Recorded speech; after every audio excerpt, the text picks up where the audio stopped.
Weather చల్లగా ఉంది కదా, కొంచెం జలుబుగా ఉందని మిరియాల పొడి వేసుకొని టమాటా రసం చేసుకుందాం అనుకున్నాను. అందుకోసమని ఒక చిన్న 6 టమాటోస్ తీసుకున్నాను. అవి వాష్ చేసుకొని ఒక గిన్నెలో వేసి అవి మునిగేంత వరకు వాటర్ వేసుకున్నా. అందులోనే ఒక పిడికెడు చింతపండు కూడా వాష్ చేసి వేసుకున్నాను.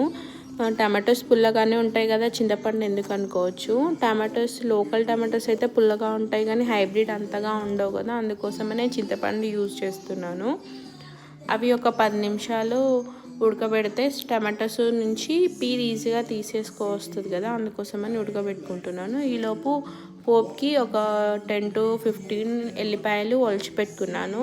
తర్వాత ఒక చిన్న స్పూన్ జీలకర్ర, ఒక 10 నుంచి 12 మిరియాలు కూడా వేసుకొని కచ్చాపచ్చ దంచి పెట్టుకున్నాను. ఒక 3 పచ్చిమిర్చి, ఒక గుప్పెడు కరివేపాకు కూడా కడిగి పెట్టుకున్నాను. ఈలోపు టమాటోస్ ఉడుకుంటాయి.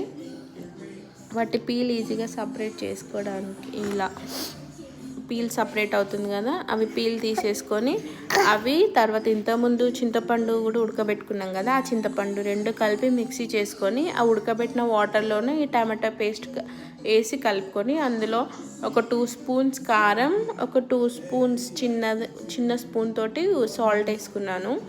ఎవరి టేస్ట్కి తగ్గట్టు వాళ్ళు వేసుకుంటే సరిపోతుంది. తర్వాత ఇంకో గిన్నెలో పోపుకి కొంచెం ఆయిల్ వేసి ఆవాలు, జీలకర్ర, పచ్చిమిర్చి, కరివేపాకు, ఎల్లిపాయలు, తర్వాత పసుపు వేసి ఇంతకుముందు కలుపుకున్న టమాటా రసం ఉంది కదా, అది కూడా వేసుకొని మసలబెట్టుకున్నాను.